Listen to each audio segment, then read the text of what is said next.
मुस्कान है, दिल में थोड़ा डर, लड़की वाले आए हैं बैठा मैं सज कर। अभी तो मेरे मन को पूरी अकल भी न आई, कैसे बनूंगा मैं किसी के घर का मुखिया भाई। इस काव्य मंडल में उपस्थित सभी विद्यमान महान विभूतियों को मेरा नमन। मैं स्वरित सरल सद्भाव सदन की ओर से अपनी कविता के माध्यम से आप सभी के समक्ष उस अनूठी स्थिति का चित्रण करूंगा जिसका सामना हम सभी कर चुके हैं या करने वाले हैं।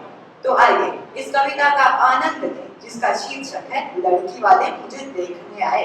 इस कविता के रचयिता है चेतन चर्चित। एक बार एक लड़की मुझे सपरिवार देखने आई। सपरिवार देखने आई यानी कि अपने कमाऊ माँ और गृहिणी पिता को साथ लाई।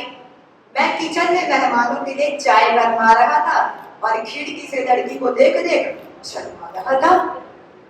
लड़की वाले मेरा कद ऊपर से नीचे तक नाप रहे थे। चाय पीने ले जाने समय मेरे हाथ कांप रहे थे।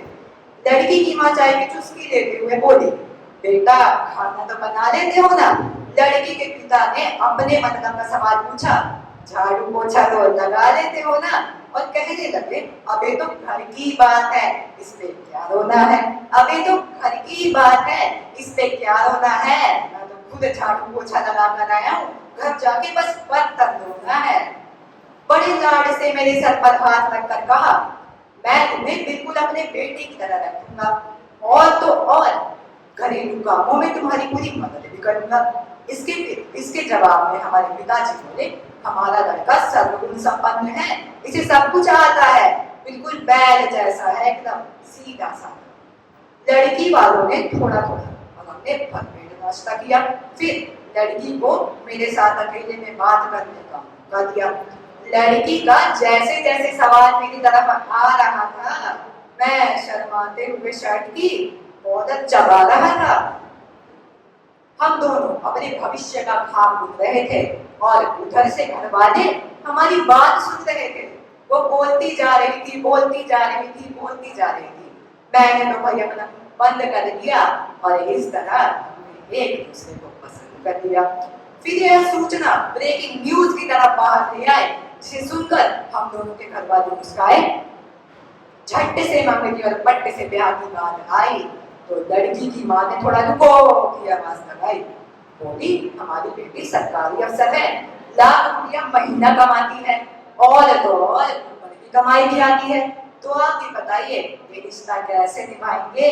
हमारी बेटी बहुत कीमती है, कितना दहेज दे पाएंगे। हमें तो चाहिए भाई बड़ा सा बंगला और लग्जरी कार।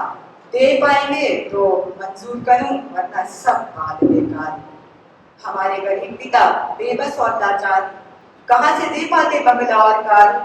लड़की वालों के सामने हाथ जोड़कर बोले, हम दहेज नहीं दे पाएंगे, इस दहेज की याद में अपने बेटे को नहीं जलाएंगे। अपमान के इस घूंट से मेरा हृदय तक रो रहा था। मैं सर से लेके पांव तक पसीना पसीना हो रहा था। तभी मेरी नींद टूटी तो खुद को बिस्तर पर पाया। इस भयानक सपने ने मुझे सारी रात जगाया।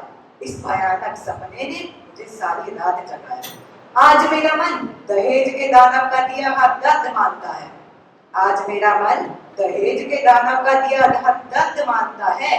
बेटी के बाप पर क्या बीतती है, बेटी के बाप पर क्या बीतती है, बस उसका दिल जानता है, बस उसका दिल जानता है। इसके बाद ये बात मेरे जहन में कुछ यूं घुल गई। सही मायने में उस रात मेरी नींद नहीं टूटी, बल्कि मेरी आंख खुल गई, मेरी आंख खुल गई। धन्यवाद।